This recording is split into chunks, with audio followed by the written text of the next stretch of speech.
ஓய்வு ஞாயிறு அழகு தமிழ் கவிதை கழகத்தின் இனிய காலை வணக்கம் உங்கள் அனைவருக்கும்.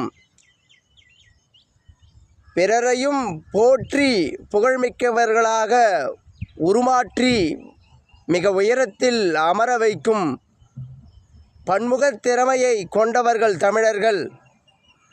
ஏனென்றால் தமிழர்களால் மட்டுமே உலகத்தை அரவணைத்து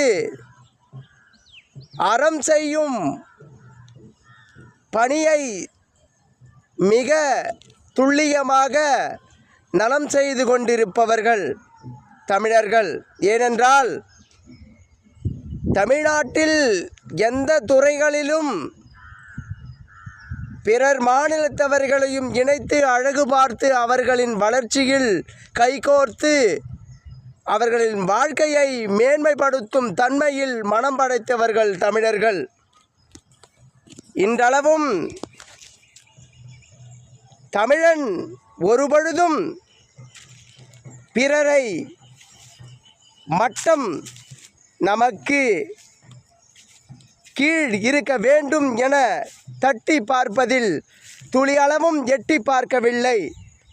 அதற்காக தான் இங்கு அனைத்து மாநிலத்தவரும் தமிழ் இனத்தோடு இணைந்து வாழ்க்கையை மிக பெருமையாக நலங்களாக கழித்து வரும் வண்ணம் நிகழ்ந்து கொண்டிருக்கின்றது.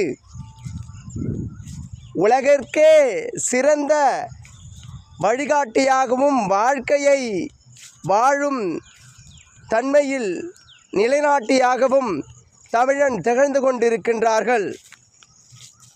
எப்பொழுதும் இயல்பாகவே அவர்களுக்குள் இதுபோல் மனப்போக்கு அமைந்து விட்டது போல்தான் இருக்கின்றது.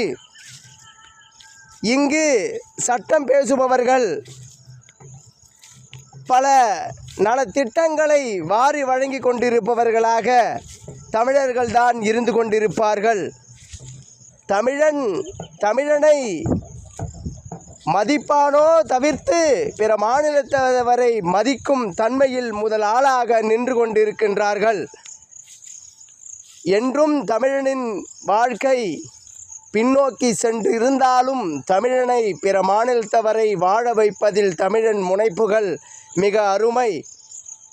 இதை தமிழனே உணர்ந்து கொஞ்சம் தமிழனும் இந்த மண்தட மீது வாழ வேண்டும், நல் வாழ்க்கையில் உயர வேண்டும் என்ற தன்மையை உணர்ந்து தமிழனும் கொஞ்சம் முன்னேற வேண்டும் என நினைத்து தமிழர்களுக்கு சிறிதேனும் வாய்ப்புகளை கொடுங்கள் அனைத்து துறைகளும் என இந்த பதிவின் மூலம் வினவிக் கொள்கின்றேன்.